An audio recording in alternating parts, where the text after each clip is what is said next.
राष्ट्रहित टाइम्स, राष्ट्रहितासाठी समर्पित news channel. नाशिकमधील अशोक खरात तसेच पुण्यातील ऋषिकेश वैद्य प्रकरण ताजे असतानाच एका भोंदूने देवी शक्तीचा संचार असल्याची बतावणी करून एका महिलेवर बलात्कार केल्याची घटना उघडकीस आली। कौटुंबिक वादात तोडगा काढण्याचं आमिष दाखवून भोंदूने महिलेवर बलात्कार केला तसेच महिलेची 50 लाखांची फसवणूक केली। स्वारगेट पोलिसांनी या प्रकरणी औदुंबर मनोहर गडदे वय वर्ष 43 राहणार तरटगाव तालुका पंढरपूर जिल्हा सोलापूर यांच्या विरुद्ध गुन्हा दाखल केलाय।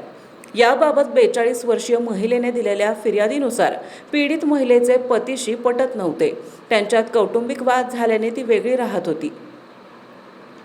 महिलेची 5 वर्षांपूर्वी एकामार्फत गडदे यांच्याशी ओळख झाली, तेव्हा गडदे याने देवऋषी असून माझ्या अंगात दैवी शक्तीचा संचार आहे अशी बतावणी केली। कौटुंबिक समस्या दूर करतो असे सांगून त्याने महिलेला जाळ्यात ओढले। त्याने महिलेला स्वारगेट परिसरातील एका लॉजवर बोलावून बलात्कार केला। तसेच महिलेला मानगाव परिसरात बोलावूनही तेथेही लॉजवर बलात्कार केला। महिलेला नोकरी तसेच बांधकाम व्यवसायात गुंतवणूक करण्याचे आमिष दाखवून आरोपीने वेळोवेळी 50 लाख रुपये उकळले, काही रोख रक्कम स्वरूपात घेतली तसेच महिलेकडून दागिने घेतले। गेले 5 ते 6 वर्ष हा प्रकार सुरू होता। फसवणूक झाल्याचं लक्षात आल्यानंतर महिलेने पोलिसांकडे तक्रार दिली आहे।